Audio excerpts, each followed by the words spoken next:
I've borrowed this Model Y from a viewer here in the San Diego area who got one of the very first ones built, and in fact, the very first one that was sold new to a customer. And in my mind, it's a really big deal, probably the most important Tesla on sale right now. That's because everybody wants SUVs and crossovers right now. That's where the market is heading, but Tesla's lineup is heavy on cars. The majority of their sales are the Model 3 and Model S sedans. Tesla does have a crossover, the Model X, but its starting price of around $85,000 places it well out of the reach of mostly everyone. But that changes now. The base level Model Y will start around $40,000 when it goes on sale sometime early next year. That's still not Honda CR-V cheap, but it's far more affordable than the Model X. Right now, two versions are offered. You can get the long-range model with a range of about 320 miles and a starting price of around $53,000. Or you can upgrade to the Performance, which this is a starting price of around $61,000 and a 0 to 60 time of 3.5 seconds, which puts this deep into sports car territory. And yet, this is no sports car. Quite the opposite, actually. It's a family crossover, about the same length as a BMW X3 or a Jeep Grand Cherokee. And like those models, the Model Y seats 5 with 2 rows of seats, although Tesla says a third row is coming sometime next year to expand the Model Y's practicality. This particular Model Y is well equipped with the Performance upgrade and with Tesla's autopilot self-driving system for a sticker price of just under $70,000. And today I'm going to review it. First, I'm going to take you on a tour of the Model Y, and I'm going to show you all of the interesting quirks and features of the latest Tesla. Then I'm going to get it out on the road and drive it, and then I'm going to give it a Doug score.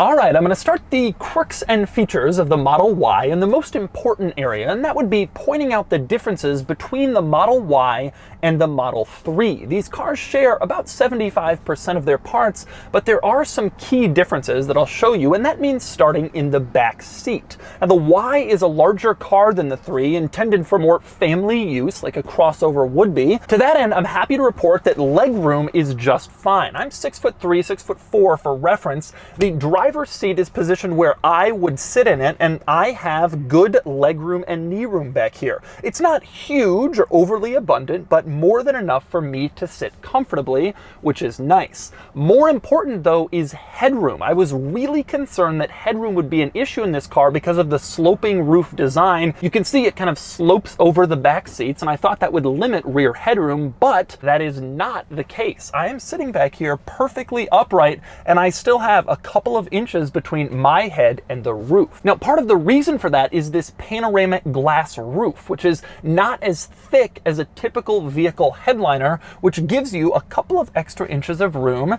just enough for my head to fit in here. But I can confidently say there is ample rear seat room back here, more than the Model 3 for both heads and legs in the Model Y. Now, I will say there is one drawback to the rear seat, and that is it feels a little bit narrow. If you have two people back here, it's really no problem, but the middle seat is kind of pinched. The seat just seems maybe a little bit narrower than it could be to provide good passenger room for 3 passengers. Now, there are some drawbacks to the whole Tesla minimalist interior, and they are felt in the back seat. For one thing, you have rear climate control vents, but no climate controls back here. Rear seat passengers can't change their own temperature. You also have heated rear seats back here, which is a nice luxury feature to have, except you can't control them from the back. There are no buttons, there's no screen back here to activate the heated rear seats. Instead, you have to ask the front seat occupants nicely to turn it on using this center screen, an odd decision. But a few good items worth noting back here. For one, there is a center armrest. You fold down this panel in the middle of the seats, and you can see it's an armrest, which also includes cup holders,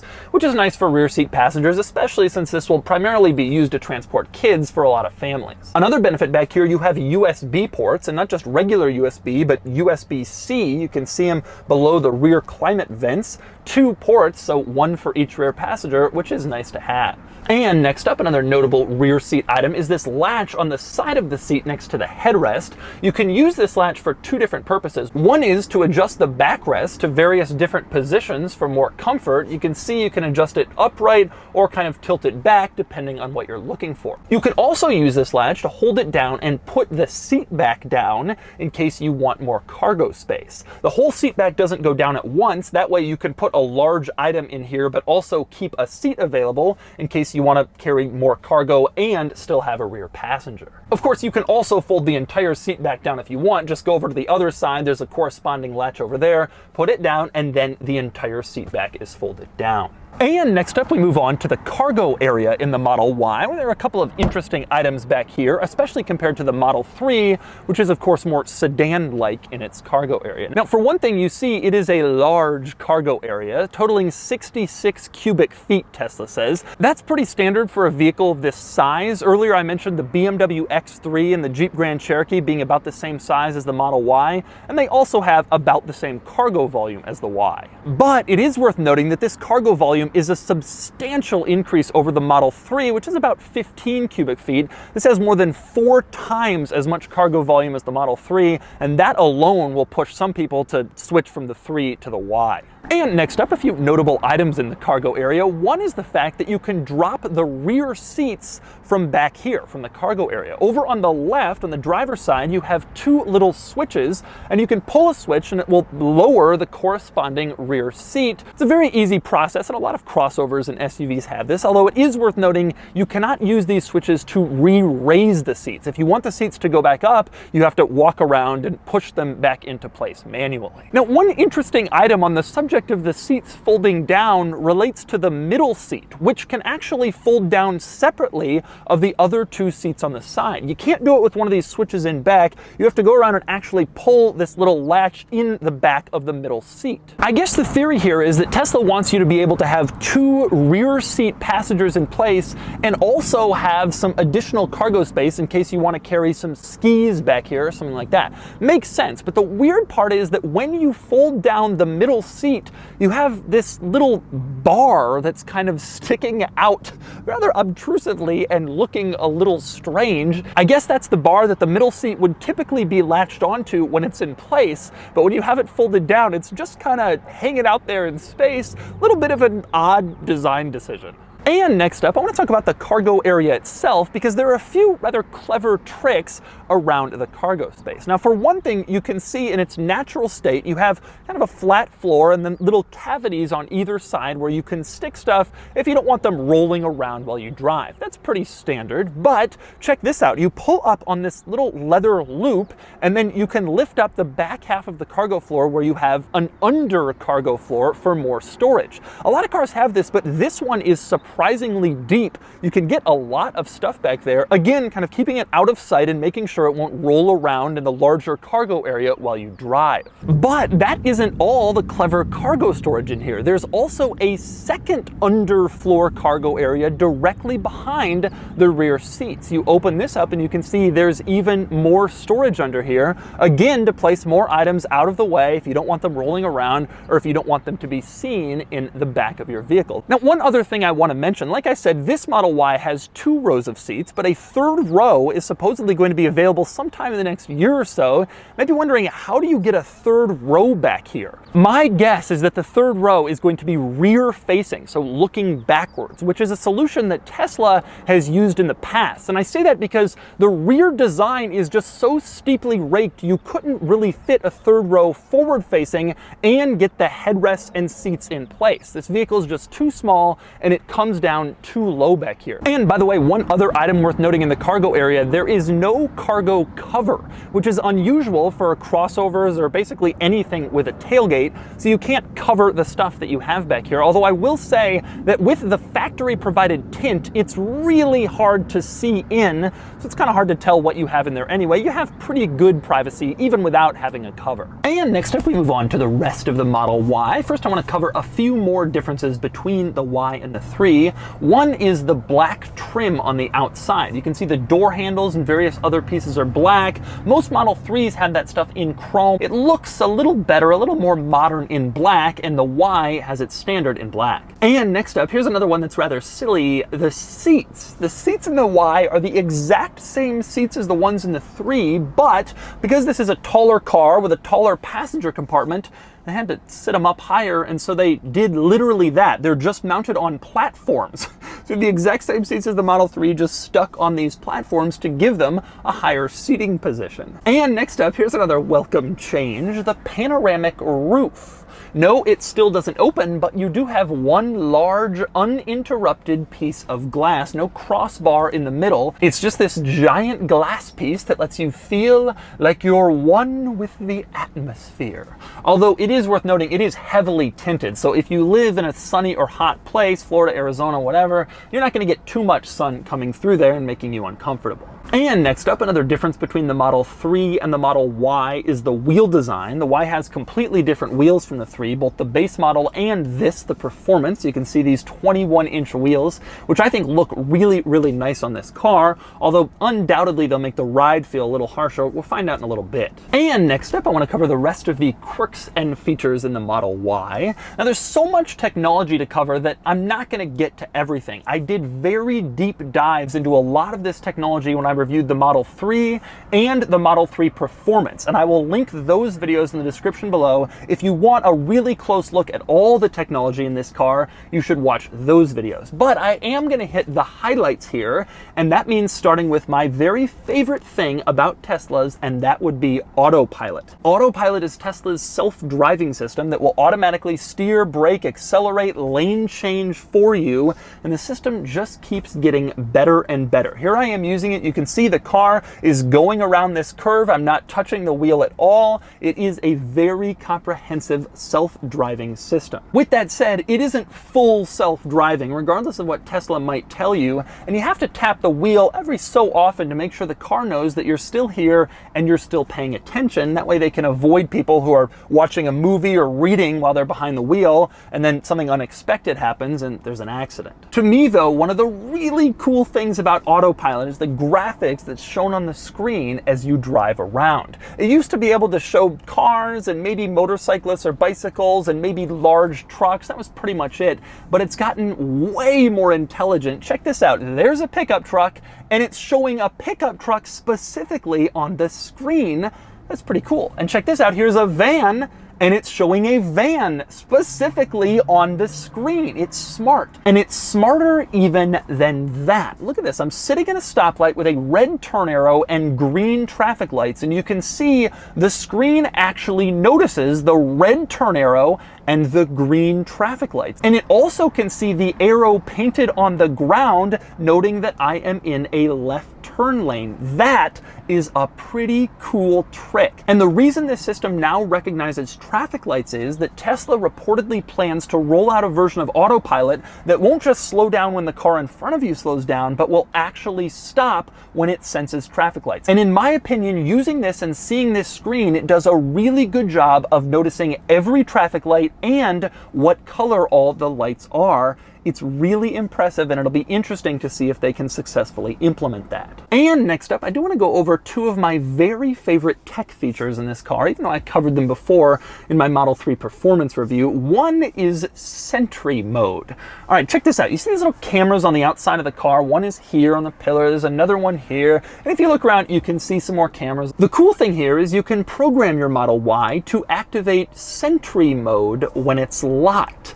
And then the cameras will always be alert to detect motion in case someone walks up to your car. If that happens, the lights flash and a warning actually comes on the center screen letting you know that Sentry Mode is activated and you don't want to break into this car. Then when you, the car owner, get back into your car after you've had it parked for a while, it will tell you how many times Sentry Mode has been activated while you were away, so that you can know if someone came up to your car while you had it parked and potentially tried to break in. And because it's cameras monitoring, you can even watch the clips of what Sentry Mode detected in case something is damaged or stolen. You basically have security cameras for your car. The other feature I really like in here is something called dog mode. You go into the climate control and you can put on dog mode, and then you can leave your dog in the car and the climate control will stay on, will keep the interior at a reasonable ambient room temperature so your dog won't potentially die sitting trapped inside a hot car. That's pretty cool. But of course you're worried that someone will see your dog in the car, not know it's in dog mode, and then break the window to save it, even though it's nice and cool in here. Well, check this out. The screen actually lets people know that the car is in dog mode and that the temperature is nice and comfortable in here. It's a really cool idea for people who want to leave their dog in the car while they run into a store. And next up, a few other interesting quirks and features. One item worth noting in the climate control, you have something called camp mode. And if you turn this on, it will keep the climate control running until the car gets down to 20% battery. I guess the thinking here is that maybe you can camp in the car and stay at a comfortable temperature, and the car will just keep running the climate control, hence why they call it camp mode. And next up, another item worth noting in the climate controls, this is how you turn on the heated rear seats. You see, you just pop into this menu and turn them on. This car even has a heated middle rear seat, which I've never seen before. Very unusual feature. Unfortunately, rear passengers can't turn it on themselves.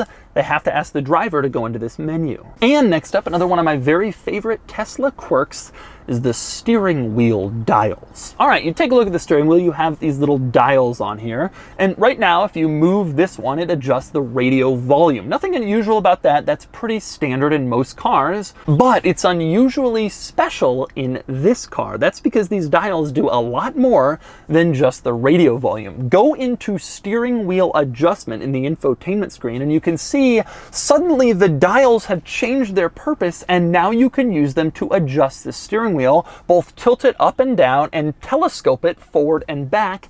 That is a really, really cool use of these dials. And we're not done yet, because if you go into the mirror adjustment in the center screen, the dials are now able to adjust the mirrors. And you can see as I move the dial around, the mirror will move in a corresponding way. So these dials can have various different functions depending on what you're trying to do in the car. And that is just a really, really cool idea. And next up, moving through some of the other noteworthy items in the giant Tesla center screen. One is with the door locks. You can see here that you can configure the locks to automatically lock when you walk away from this car. Modern Tesla models don't have a traditional key like most cars. Instead, most key functions are done from an app on your phone. So you don't exactly walk away and press the lock button on your key fob. And so it's helpful to be able to configure it to lock automatically as you walk away. It is worth noting, however, that if you're letting someone borrow your Tesla, you don't also need to let them borrow your phone in order to gain access.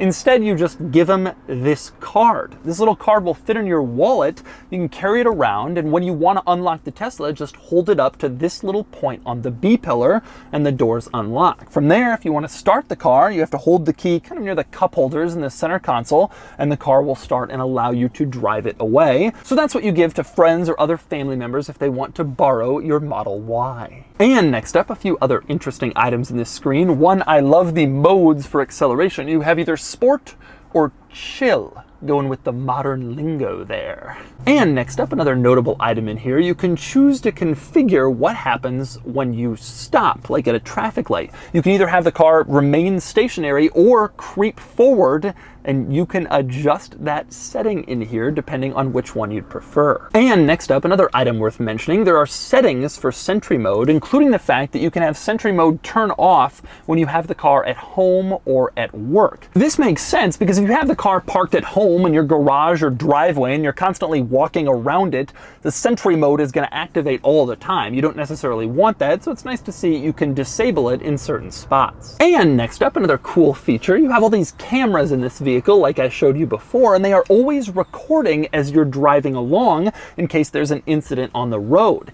And if you want to save a clip, you can program it to do so when you honk the horn. I guess the thinking is if you honk the horn, you're in some trouble on the road or some dangerous situation, and the car will automatically record and save those clips around your horn honk. Pretty cool. And next up, an unusual item in the center screen is something called Joe mode. You want to know what that is? It explains that it will alert the driver when necessary, but keep alerts to the rear passengers at a minimum so it won't distract them or maybe wake them up when you're driving. And it gives the example of rear passengers like Joe's kids. Who exactly is Joe? I don't really understand that one. That one is a little lost on me, but the idea is still pretty good. A system that mainly keeps the alerts and sounds up here so rear passengers aren't disturbed. And next up, some more functions with the screen. For one thing, you can use it to open the tailgate. Just press this little open icon here and the tailgate will pop open automatically. You can also use it to open the front trunk. Press open and the front trunk unlatches, but then you have to go around there and open it up. And yes, this vehicle has a front trunk, one of the benefits of not having a large engine up there, so you have even more cargo capacity than what you have in the rear. Another item I like over in the vicinity of those controls is you can see that the vehicle on screen is color matched to this actual vehicle, blue and blue. That is really cool. The car it shows on the screen is actually your car, which is a neat little touch. I also like how responsive that screen is to your actual brake light and turn signal usage. Check this out. I'm on the brakes and you can see the brake lights light up on the screen, not just in back. And I put on the turn signal, same deal. The turn signal now lights up on the screen to let me know that it's lit up both on my virtual car and my actual car. And one more interesting item, you use this screen to open the glove box. You can see there's a little glove box icon. You push that and that's how the glove box opens up. A little bit more complicated than your standard glove box opening. Now, speaking of interior storage in this car, there's quite a bit in addition to the glove box. For one thing, you have this center console between the seats. You can open that up and there's like a little top shelf, or you can pull that out and have a larger, deeper center console storage area. You also have two center storage areas further forward next to the cup holders. The one on top actually contains the wireless charging system, so you can put your phone in there and it will wirelessly charge as you drive. The other one is just a traditional storage area where you can stick more stuff if you don't want it rolling around while you drive. Now, the most interesting thing about these little storage areas is that their lids are magnetic. So you don't kind of latch it down. Instead, you just put it near where it's supposed to go and a magnet does the rest. The funny thing is, if you become too animated and try to slam this lid closed, the car will actually display a warning message on the center screen telling you to be more gentle.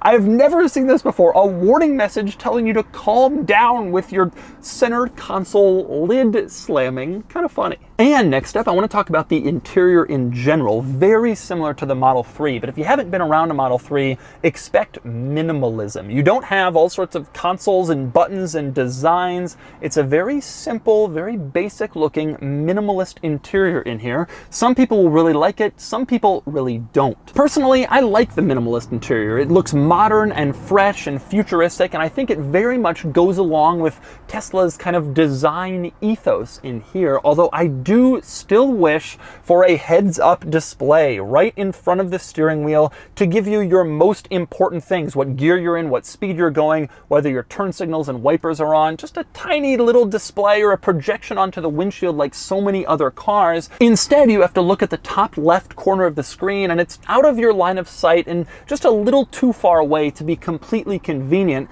They can solve this problem so easily. And next up, a couple of other items worth noting in here. For one, the doors unlatch electronically, so there's no traditional mechanical latch you pull. Instead, you push this button and that will electronically unpop the door and then you can push it open from there. But just in case the battery dies while you're inside the car and then you can't pop open the doors anymore, there is a manual door release. You can see it here. You just pull on it and the door will open with its traditional mechanical latch. Although when you do that, a warning pops up on the screen and lets you know that opening the door manually may damage your door trim, so it's not something you want to do very often. And finally, our last interesting interior item in here is the sun visors which are magnetic. Now, I've always known that the visor mirror cover is magnetic, and it operates in this kind of trick function that lets you open the visor mirror while not having the cover kind of hang down too low. It's a clever little thing. But in this car, the visor itself is not clipped on with a clip, but rather with a magnet. You can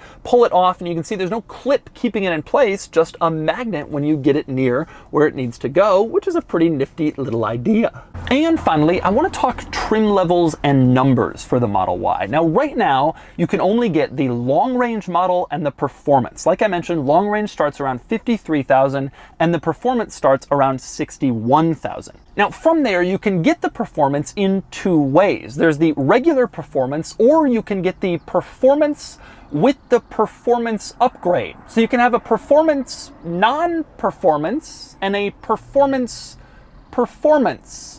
Tesla trim levels still remain confusing, even though it appears they've now ditched that P85D crap that most people didn't really understand except for Tesla enthusiasts. Now, like I've mentioned, the base model of the Model Y is coming in about a year, and it will start from around $40,000 with rear-wheel drive and a range of about 230 miles. Now, right now, the long-range Model Y and the Performance both come standard with all-wheel drive, and they have a range of about 315 miles, which is pretty good.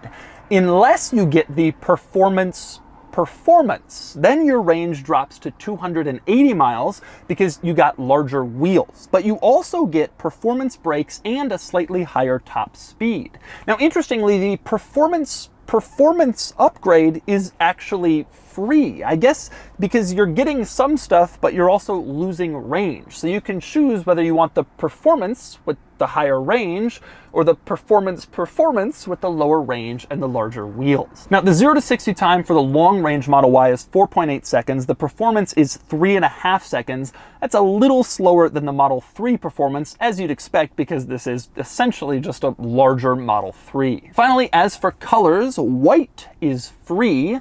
There are a few other colors available. They all cost $1,000 extra. At least that part of this process is pretty simple. And so those are the quirks and features of the Tesla Model Y. Now it's time to get it out on the road and see how it drives. Okay, driving the Model Y. I'm gonna start where everybody starts. Oh, wow, God. Whew. This is so fast. It's unbelievable that it's this fast. I drive a lot of fast SUVs, but there's a couple of really unusual things about this one. For one thing, it's just so instantaneous. And then there's no sound to it. But you floor it and whoa! Oh my God. I'm sure I'm depleting the range at an unbelievable level right now by doing this, but it's also really fun. Holy crap. Wow, that is wild. Obviously, this is a little bit slower than the Model 3 Performance, but in my mind, it's a trade-off worth making because you get additional cargo space, vastly additional, 4 times more, and you're sitting up a little higher, which some people, everybody wants to sit up, but people do want that, and so you have that ability. So you have a more practical vehicle here. Now, in terms of steering and handling, you can tell very quickly some interesting things. One is the steering is still really quick. That was a thing that I loved about Model 3. There was no on-center laziness. The moment you start turning, it starts turning. Some automakers don't make their steering quick enough, in my opinion, from on-center. Even good, established automakers, most of them, in fact. But Tesla has gotten that right.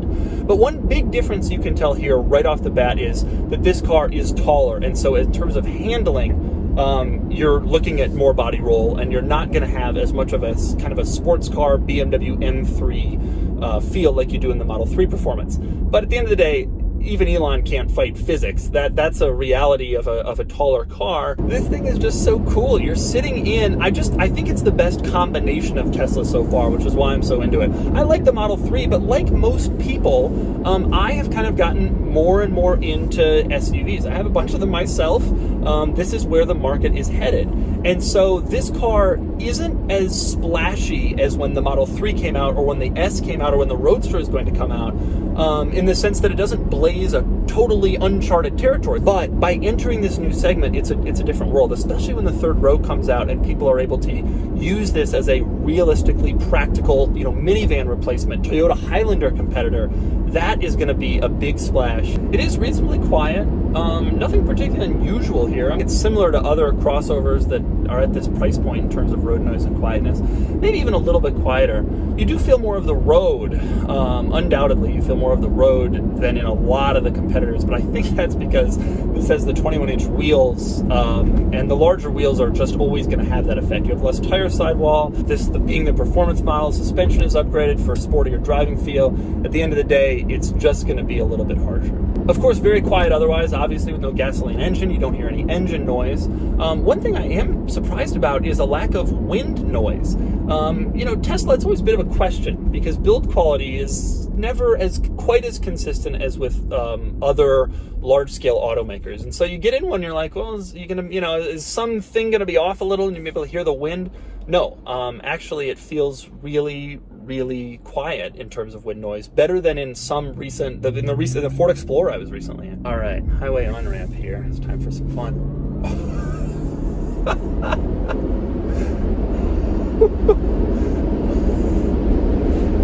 Man, it's really quick, and one interesting thing is it just doesn't stop coming. This car has a lot of horsepower. One of the early criticisms of the early EVs, like the Leaf and the Bolt, were like, yeah, it's fast initially, but then it slows down. Well, you get the performance versions of these Teslas, and that's not the experience you have anymore. You just have power and power and speed, and it just keeps going. And so that's the Tesla Model Y.